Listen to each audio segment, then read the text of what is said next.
Itu dia tema kita kali ini mengenai sejauh mana Piala Eropa 2020 dapat memberikan dampak perekonomian bagi dunia termasuk juga Indonesia. Dan untuk membahasnya pada kesempatan kali ini saya akan berbincang bersama rekan kami Fajar Wayong. Selamat siang rekan Fajar, apa kabar? Ya, selamat siang Prisa, sehat selalu. Prisa sendiri bagaimana kabarnya? Kabar yang luar biasa karena topik yang akan kita bahas hari ini sangat menarik apalagi bagi pencinta dunia olahraga khususnya sepak bola Fajar ya. Dan lagi hangatnya diperbincangkan dan disorot dari sejumlah kalangan terkait dengan salah satu pemain yang menggeser merek minuman soda terkenal ini sahamnya langsung anjlok. Begitu besar dampak dari sebuah Piala Eropa 2020, banyak hal-hal yang cukup viral gitu ya. Tapi lebih jauh sebelum kita membahas itu Fajar, bagaimana sih laporan Anda terkait ajang Piala Eropa 2020 ini? Iya Prisa, benar sekali. Sebelum kita tadi membahas soal salah satu insiden terkait dengan sponsor di Piala Eropa 2020 ini, saya ingin ajak Anda terlebih dahulu pemirsa untuk mengenal lebih jauh bagaimana kemudian penyelenggaraan Piala Eropa atau UEFA Euro 2020 yang tengah berlangsung sampai dengan saat ini. Di mana pemirsa ajang Euro 2020 ini memang sudah mengalami penundaan begitu ya, kurang lebih 1 tahun, di mana direncanakan dilaksanakan pada tahun lalu, tapi sayang sekali karena pandemi COVID-19 sehingga akhirnya harus ditunda dan akhirnya baru di Juni 2021 ini bisa terlaksana. Nah, di tengah pandemi COVID-19 ini sendiri, tentunya ajang Euro 2020 atau Piala Eropa ini tidak lagi sama dengan ajang Euro di tahun-tahun sebelumnya, di 2016, kemudian juga 2012.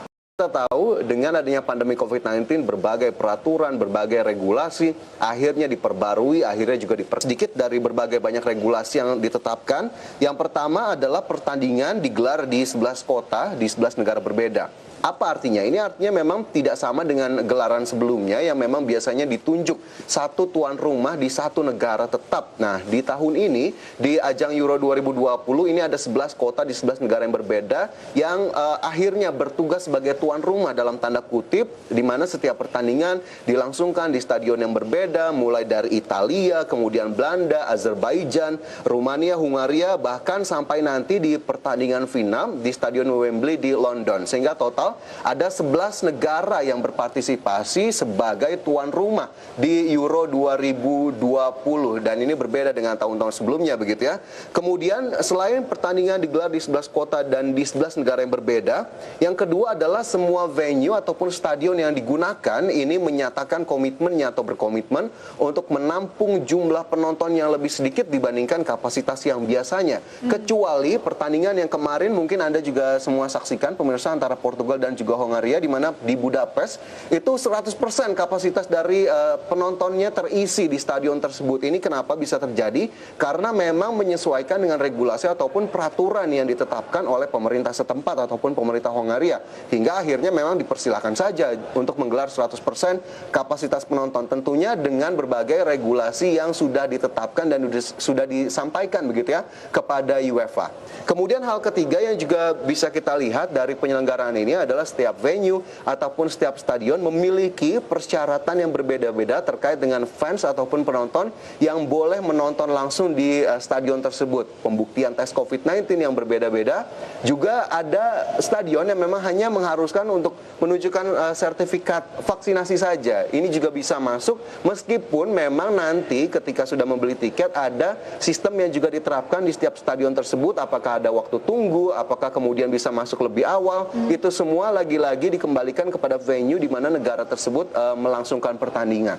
Kemudian yang keempat adalah yang juga menjadi problematika tersendiri. Kita tahu tadi 11 kota di 11 negara yang berbeda, tentunya hal ini berkaitan erat dengan mobilitas ataupun perpindahan dari sisi peserta, terutama dari sisi penontonnya juga. Ini menjadi satu hal yang memang digarisbawahi, bagaimana kemudian perpindahan antar kota, antar negara bisa menjadi lancar begitu ya, dengan akhirnya tetap menyesuaikan peraturan yang berbeda-beda di setiap negara, di 11 negara berbeda. Dimana kita tahu ada negara-negara yang hanya mengizinkan begitu ya untuk bisa menonton, tapi harus karantina terlebih dahulu kurang lebih 14 hari, salah satunya di Rusia. Nah ini kan juga menjadi salah satu problematika tersendiri bagi para penyelenggara, termasuk juga para peserta yang akhirnya berkompetisi di ajang Piala Eropa 2020. Sehingga memang problematika-problematika yang ada, kemudian regulasi-regulasi yang terus diperbaharui, ini sebetulnya menjadi kecemasan. Sebelum kemarin akhirnya ditetapkan, Piala Eropa bisa ditetapkan, fans juga bahkan sudah frustasi begitu. Bagaimana kemudian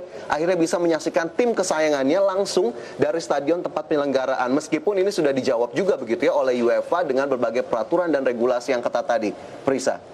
Nah, berbicara mengenai Euro 2020, ini memang banyak sekali cerita-cerita menarik di sana ya, mulai dari tendangan paling indah sepanjang Euro, kemudian juga ada salah satu pesepak bola yaitu Ronaldo yang menggeser salah satu minuman soda terkenal, membuat harga sahamnya turun drastis. Tapi memang kalau berbicara mengenai sponsor gitu ya, ajang olahraga internasional tentunya tidak lepas dari dukungan sponsor. Nah, Fajar, siapa saja sih pihak yang terlibat sebagai sponsor di ajang Euro 2020 kali ini?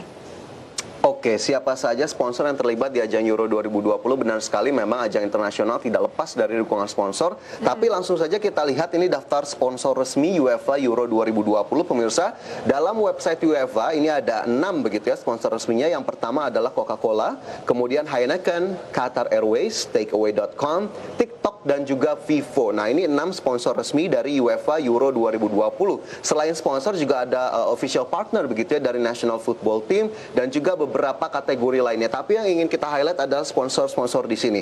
Tapi sebenarnya apa sih sebetulnya peran dari sponsor-sponsor di Piala Eropa 2020 ataupun di Euro kali ini? Bisa saya contohkan, salah satunya adalah Qatar Airways begitu ya, dengan kapasitasnya sebagai salah satu airways ataupun maskapai penerbangan tingkat dunia yang sudah dikenal. Ini menjadikan Qatar Airways berani untuk masuk menjadi sponsor, di mana Qatar Airways akhirnya menjadi maskapai resmi yang akan membantu penyelenggaraan ajang Piala Eropa, terutama dengan perpindahan tepat di 11 kota, di 11 negara yang berbeda. Dan tentunya dari sisi Qatar Airways sendiri bisa kita lihat bahwa ini semakin memperkuat posisi Qatar Airways sebagai salah satu perusahaan yang memang secara aktif mensponsor dengan nilai tentunya fantastis. Dari sisi sponsorship adalah Coca-Cola. Ini juga salah satu perusahaan yang memang hampir selalu ikut serta dalam ajang-ajang internasional termasuk juga olahraga. Tapi sayang sekali, seperti yang tadi sudah disebutkan oleh Prisa, ada satu insiden kejeloknya harga saham Coca-Cola. Tapi kita lihat terlebih dahulu. Mungkin ada dari Anda yang belum menyaksikan seperti apa sih sebetulnya aksi Ronaldo, dan juga satu lagi ada Pogba dari Prancis begitu ya, menggeser botol bir Heineken saat konferensi pers juga. Kita lihat videonya berikut ini.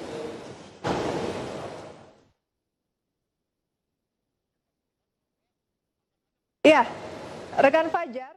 Makanan minuman at least sekitar 2-3% ya.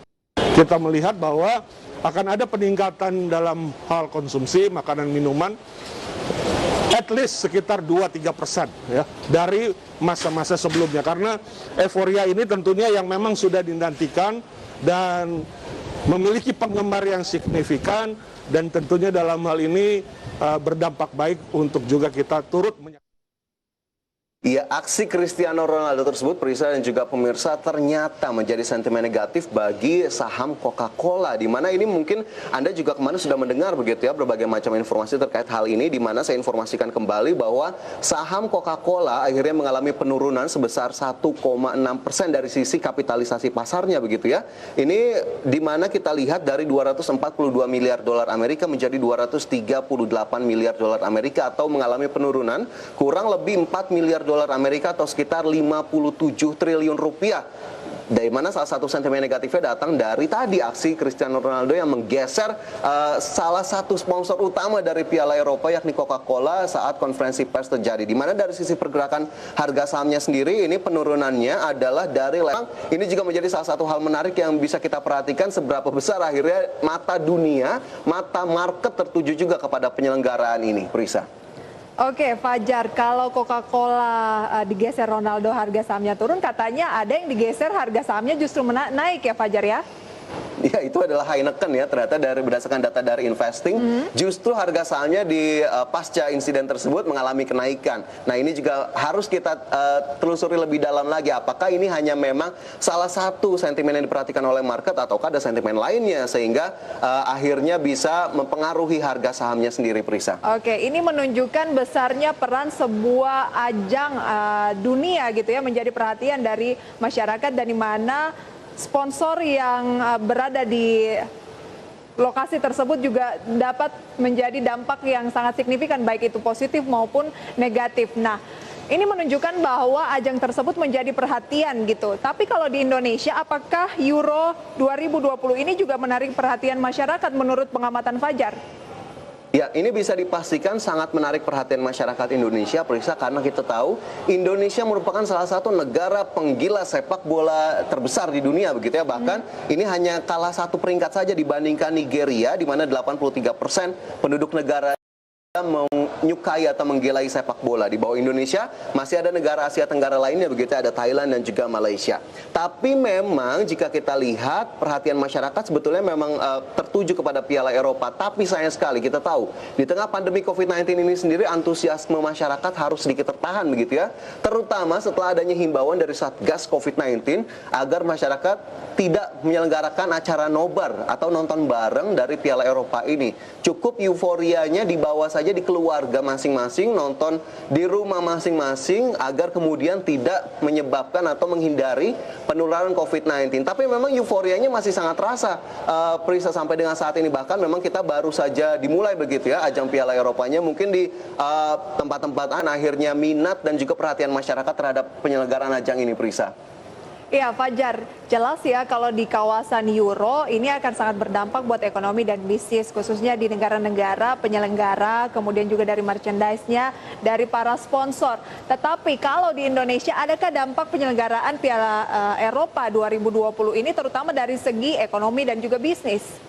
Nah, ini yang memang menarik untuk diperhatikan. Apakah kemudian ada dampaknya bagi aktivitas ekonomi dan bisnis? Bisa saya katakan iya, ada. Dan ini memang terbagi dalam beberapa kategori, begitu ya. Jika kita memang masuk saja ke aktivitas bisnis, ini kita lihat, saya juga sudah rangkum untuk Anda pemirsa, ada beberapa dampaknya, di mana diantaranya yang pertama adalah untuk industri pertelevisian domestik atau industri pertelevisian nasional, di mana stasiun pemilik hak siar Euro 2020 ini cenderung menjadi pilihan utama penonton. Dan kita tahu di Indonesia MNC Group, begitu ya, menjadi official broadcaster dari Euro 2020. Kemudian selain industri pertelevisian, begitu ya, ada juga aplikasi over the top atau OTT yang memang juga akhirnya menjadi broadcaster dari Euro 2020. Dan ini akhirnya penyedia aplikasinya tentunya mendapatkan tambahan jumlah pelanggan, begitu ya. Kita sebut saja ini Mola TV yang memang menjadi salah satu pilihan utama bagi masyarakat untuk bisa menyaksikan Piala Euro 2020.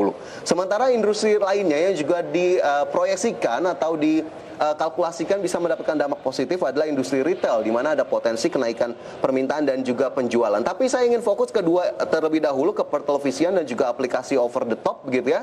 Di mana di industri pertelevisian seperti yang tadi sudah saya sebutkan, begitu ya, ada official 50,9% dan menjadi raihan tertinggi selama perhelatan UEFA Euro 2020. Kemudian juga ada pertandingan lainnya, Denmark versus Finlandia 32,8%, Belgia versus Rusia 48,6%. Tapi apa yang bisa kita lihat dari raihan ini? Raihan ini bisa kita lihat sebagai subscriber ataupun pelanggan. Luar biasa, Fajar ya, dampak dari Piala Eropa 2020 ternyata paling besar dampaknya lebih ke aplikasi over the top. Baik rekan Fajar, sayang sekali waktu kita terbatas. Terima kasih banyak untuk sharing informasinya. Dan Fajar menjagokan siapa nih, negara mana dalam Piala Eropa 2020 ini? Portugal dan Prancis, Prisa. Semoga menang ya. Semoga menang ya. Terima kasih Fajar, selamat bertugas kembali. Ya. Dan pemirsa